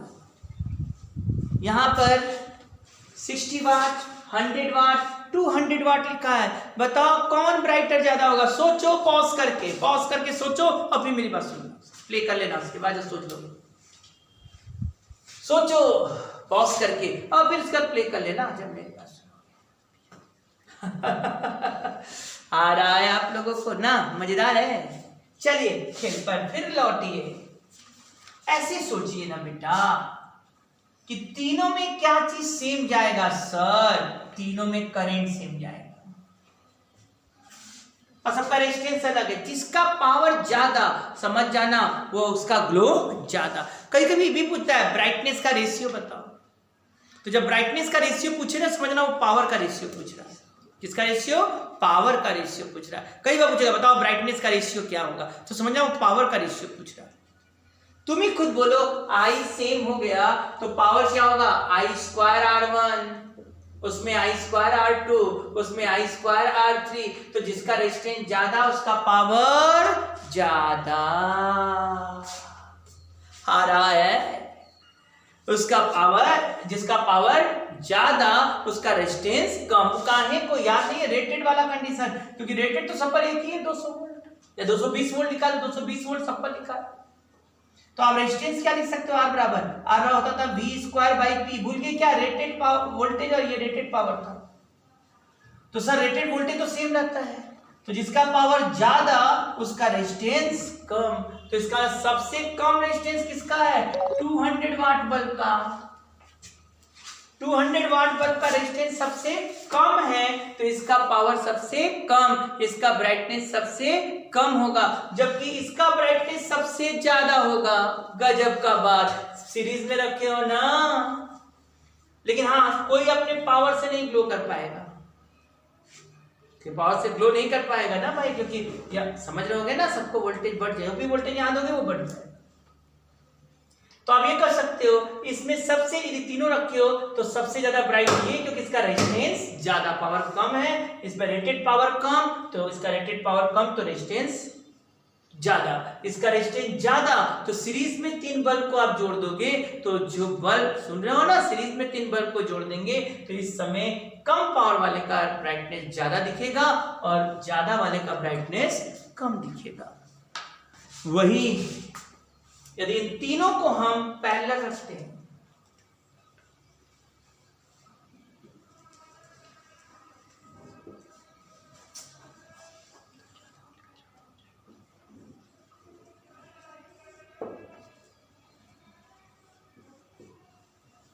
ये 60 वाट, ये 100 वाट और ये 200 वाट,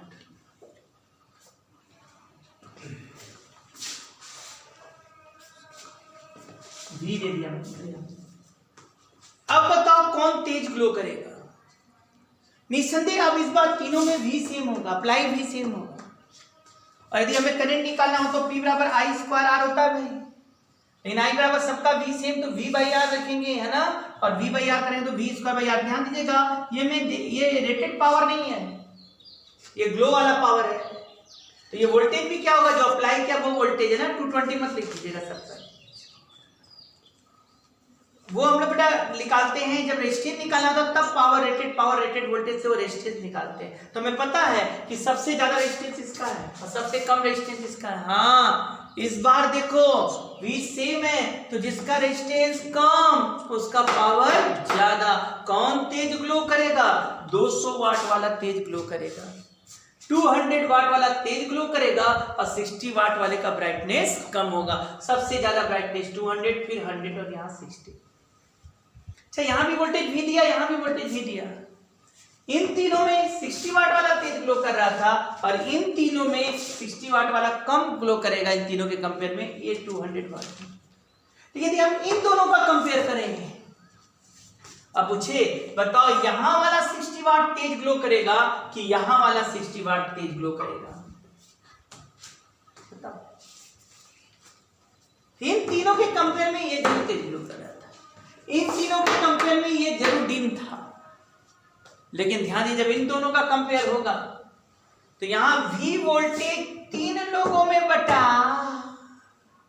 कुछ इसमें कुछ इसमें कुछ इसमें, R तो वही है, और यहां V इसको पूरा का पूरा मिल गया।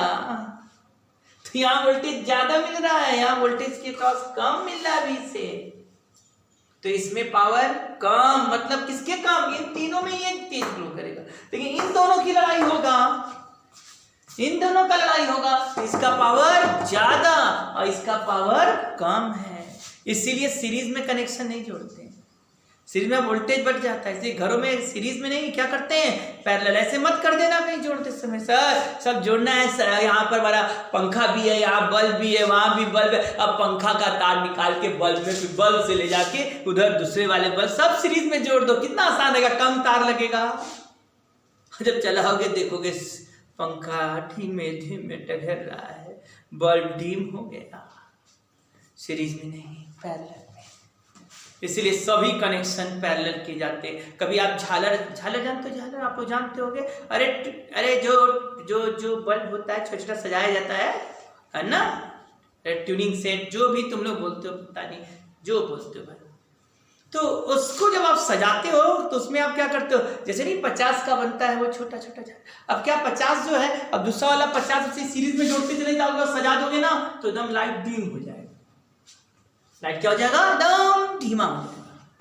अरे तुम चाहते हो कि भाई मेंटेन रहे तो क्या करना पड़ेगा तुम्हें? सबको पैरेलल जोड़ना पड़ेगा, तब सब जितने झालर हैं सब अपने फुल पावर में ग्लो करेंगे।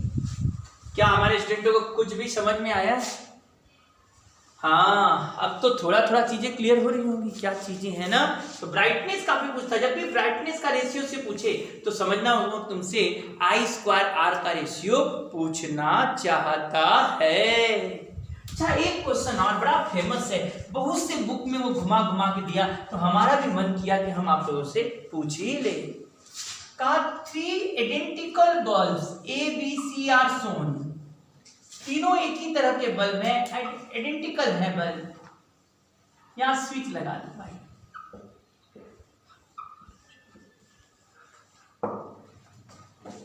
स्विच लगा दो, स्विच लगा दो। ये मजेदार है कि नहीं? सबसे मजेदार है फिजिक्स, समझते जाओ, खटाखट लगता जाता है। जहां फंसा गाड़ी गया, लेकिन दिमाग लगाना है। 3 बल्ब है, इसका नाम ए, इसका नाम बी, इसका नाम सी, ये वोल्टेज दे दिया। इनिशियली स्विच यस ओपन है, इनिशियली स्विच यस ओपन है, ए और बी ग्लो कर रहा है, ठीक। अब बताओ, स्विच यस को क्लोज कर दिया, स्विच यस को मैंने क्लोज कर दिया। किसको क्लोज किया? स्विच यस को, स्विच यस को क्लोज कर दिया। क्लोज करते बताओ ए और बी पर क्या इफेक्ट पड़ेगा? A will be brighter, B will be dimmer, A will be dimmer, B will be brighter, A will be same, B will be dimmer, A will be same, B will be brighter. सोच सकते हैं आप? सोचिए थोड़ा सा, इसको आप pause कीजिए और आप सोच लीजिए, फिर देखते हैं ए क्या होगा ब्राइटनेस पहले से कब, जब खुला था ये, और जब इसको क्लोज कर दिए स्विच को, ए पर क्या इफेक्ट पड़ेगा? ब्राइटर हो जाएगा पहले से कि डिमर हो जाएगा, और बी पर क्या पड़ेगा? पहले से ब्राइटर या डिमर। सोच लीजिए। अब जरा समझिए, तीनों बल्ब थे, आर आर आर रेजिस्टेंस मान लिया, तीनों आइडेंटिकल। इनिशियली भी देखा जाए तो भाई आर आर 2R, ये तो ओपन है, इधर करंट जाएगा नहीं, तो आर आर क्या हो गया? 2R। तो हम करंट I बराबर कहेंगे V/2R। क्या कहेंगे? Current I equal to V/2R कहेंगे। I equal to V/2R, R R जुड़ गए 2R, I equal to V/2R। कितना करंट गया? V/2R। ये शुरू में गया, अच्छा लगा, तुमको भी लगा। यहाँ का पावर निकालोगे तो आ जाएगा ना बेटा, I²R कर देंगे, यहाँ भी I²R कर देंगे, यहाँ का पावर आ जाएगा। लेकिन सर जैसे ये बल्ब बंद किया, ये बंद किया स्विच, रेजिस्टेंस घट गया सर्किट का, क्योंकि ये आर आर पैरेलल हो गया। याद होगा ना, पैरेलल में इतना तो 10th में पढ़े हो, 10th में पास हो सब लोग। 1/R equal to 1/R1 plus 1/R2, 10th पास हो। तो 1/R प्लस 1/R 2/R, ये रेजिस्टेंस कितना हो जाएगा? R/2 plus R, R/2 plus R मिलकर हो गया 3R/2। अब करंट 3R/2 बटा रेजिस्टेंस कम हो गया, पहले रेजिस्टेंस 2R था, अब 3R/2 कम हो गया, 1.5 हो गया था ना, पहले 2R था, और रेजिस्टेंस कम, तो यहां से आने वाला करंट बढ़ गया। थ्योरेटिकली बात समझ में आ जाता है कि ये ब्राइटर हो जाएगा, क्योंकि यहां समझ रहे होंगे I बराबर क्या हो जाएगा? V/V/V/V/, टोटल R करोगे 3R/2 हो जाएगा ना भाई। तो करंट बढ़ गया, पहले 1/2 V/2R था, 0.5 था, अब 2/3 मतलब 0.66 हो चुका है, 0.66 V/R आ गया। तो यहां करंट 0.5R था और वहां करंट 0.66 हो गया है। हाँ, इसमें कोई दो राय नहीं कि पहले से करंट क्या हो गया? बढ़ गया है।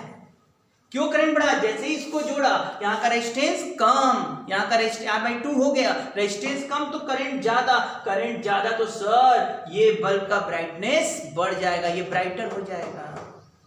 लड़ाई भी का है, क्योंकि करंट तो बढ़ा लेकिन फिर करंट यहाँ बटा भी, और हम इसीलिए आई निकाल लिए थे कि अब इस समय जाने वाला करंट 2V/3R है बेटा। अब इधर क्या होगा? दोनों रेजिस्टेंस इक्वल है। वैसे हम बताए थे करंट रेजिस्टेंस के रेसिप्रोकल बढ़ता है यदि पैरेलल है तो। क्यों? पैरेलल में वोल्टेज सेम होता है, तो I बराबर V/R, V सेम तो I प्रोपोर्शनल टू 1/R। तो यहाँ रेजिस्टेंस सेम है तो करंट सेम बढ़ जाएगा, ऊपर V/3R, यहाँ भी क्या जाएगा?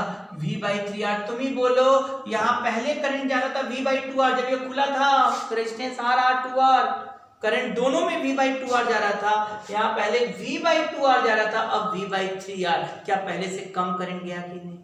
तो ये वोल्ट पहले से क्या हो जाएगा, डिमर। क्यों भाई, जब ये खुला था तो पूरा करंट दोनों में V/2R जा रहा था। अब सर टोटल करंट तो 2V/3R गया, इसमें जाने वाला करंट बढ़ गया, लेकिन यहाँ जब बढ़ेगा तो यहाँ का करंट कम हो गया, तो ये डिमर हो जाएगा और यह ब्राइटर हो गया। तो A will be brighter and B will be dimmer. क्या हमारे स्टूडेंट पूरा बात समझ पाए हैं?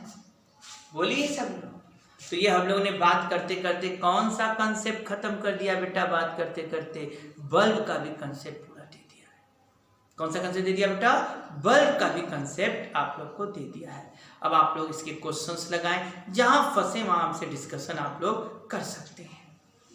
एक चीज और थोड़ा सा बोल दें, कभी कभी क्वेश्चन मोटर वाले पूछे जाते हैं, उसको क्यों बोल देते हैं। ये तो बल्ब का काफी बात कर लिया हम लोग। अब कहीं ब्राइटनेस का रेशियो भी पूछे ना बेटा बल्ब वाले क्वेश्चनों में, तो समझ ना, करंट निकाल लेना, इसी तरह से पावर का रेशियो निकाल लोगे, वही ब्राइटनेस का रेशियो हो जाएगा। अब देखिए, ये था करंट वाले क्वेश्चंस, बल्ब वाले क्वेश्चंस, जो हमने आप लोग को अभी भी समझाया। रेजिस्टेंस क्लियर किया पूरा, फिर बल्ब के बारे में काफी बात हुआ, उसके पहले और ढेर सारी बातें हम लोग कर चुके हैं, सब फैक्टर समझ में आया। अब हम थोड़ा मोटर की बात करते हैं। तुम देखते होगे ना, किसी मोटर पर बोलता है इतना वोल्ट है और इतना एम्पियर का ये मोटर है, करंट देता है। इसका ना V दिया है 220 वोल्ट है और सर ये 10 एम्पियर का पर काम कर रहा है, 10 एम्पियर ड्रॉ कर रहा है करंट। तो इसका मतलब वो क्या दे रहा है? पावर दे रहा है। किसका? V इंटू आई। V कितना हो गया? 220, I 10 हो गया। सर 2200 वाट का पावर दे रहा है वो जो मोटर, ये 2200 वाट का ये दिया। ये पावर वो है V इंटू आई, जो पावर एक्चुअल ड्रॉ कर रहे हैं V इंटू आई। लेकिन जो इसमें I दिया है और रेजिस्टेंस दिया रहता है मोटर का, तो जो I²R पावर होता है वो बेटा हीट प्रोड्यूस वाला होता है। ये ध्यान दीजिएगा, ये क्या है? टोटल पावर V इंटू आई। वो अलग बात है कि जब रेजिस्टेंस रहेगा, क्यों रेजिस्टेंस होता सर्किट में, तो V बराबर IR लिख देते और तब हम I²R कर सकते। तो इसलिए कहते हैं I²R वह पावर है जो हीट में है। जैसे मान लो रेजिस्टेंस हम बोल दें, कुछ ही बोल दो तुम भी तो बता दो, कोई भी रेजिस्टेंस ले लिया हमने 100 ओम में मान लीजिए। यदि 100 सुन रहे हो, 100 नहीं, मान लो कुछ और कम कर दो, अच्छा लगेगा ना भाई, है ना, कोई कम कर लो, मान लो 10 ओम है, 10 ओम है, तो रेजिस्टेंस कितना हो गया बेटा? 10 ओम है। सॉरी, रेजिस्टेंस 10 ओम लेना बेटा, रेजिस्टेंस 10 ओम है। तो कहोगे हीट में कितना प्रोड्यूस हो गया? तो करंट I कितना था? 10 था, 10 का स्क्वायर 100, रेजिस्टेंस 10, सर 1000 ओम। ओम नहीं, वाट, सॉरी ब्लंडर है। अब देखिए 2200 वाट पावर मोटर ने ड्रॉ किया और 1000 वाट हीट में चला गया, तो बताओ मैकेनिकल पावर कितना यूज हुआ? मैकेनिकल मोटर घूमने में भी तो पावर लग रहा हो, तो उस समय पावर P बराबर क्या कहोगे? जो P देता है कहोगे P mechanical plus P heat हो जाएगा। और P टोटल लिया 2200 और हीट में गया कितना बेटा? 1000 वाट। तो यूज होने वाला जो मैकेनिकल पावर है आप घटाकर निकाल दो। तो ध्यान दीजिए, जो V इंटू आई है वो आप कहते हो नेट पावर का फॉर्मूला है, V इंटू आई। लेकिन I²R वह पावर होता है जो रेजिस्टेंस में लॉस होता है, हीट के रूप में लॉस होता है। तो कहीं मोटर में जानते हो कि बल्ब होता है, तो बल्ब में जो भी पावर लॉस होगा सब हीट में होता है, इसलिए बल्ब में हम बड़े आराम से लिख देते हैं कि P बराबर I²R या I की जगह V², क्योंकि रेजिस्टेंस है तो I बराबर V/R लिख देते हैं। तो जब मोटर होता है तो पावर का दो काम है, हीट में भी कुछ जाता है और कुछ मैकेनिकल वर्क हो जाता है। तो जो V इंटू आई लेते हैं हम लोग, वो वास्तव में टोटल पावर लेना होता है, और जो I²R लिखते हैं वो क्या हो जाता है बेटा? हीट में जाने वाला पावर आ जाता है, और शेष बचा पावर मैकेनिकल वर्क में यूज हो जाता है। समझ में आया बात? तो इस तरह से इस पॉइंट को हम लोग बात करते करते करीब क्या कर दिए हैं? समाप्त कर दिए हैं। हाँ, अब अगले टर्न हम लोग जो पढ़ेंगे वो सेल का कंसेप्ट, धीरे धीरे कंसेप्ट पर हम बढ़ते जा रहे हैं। सेल का कंसेप्ट पढ़ेंगे, सेल के बारे में पढ़ेंगे, इंटरनल रेजिस्टेंस क्या होता है, सेल कैसे काम करता है, चार्जिंग क्या होता है, सेल का डिस्चार्जिंग क्या मतलब है सेल का, है ना, सेल का EMF क्या होता है, टर्मिनल पोटेंशियल डिफरेंस क्या होता है। मतलब अगले टर्न हम सेल का कंसेप्ट शुरू करेंगे, उसको समझेंगे।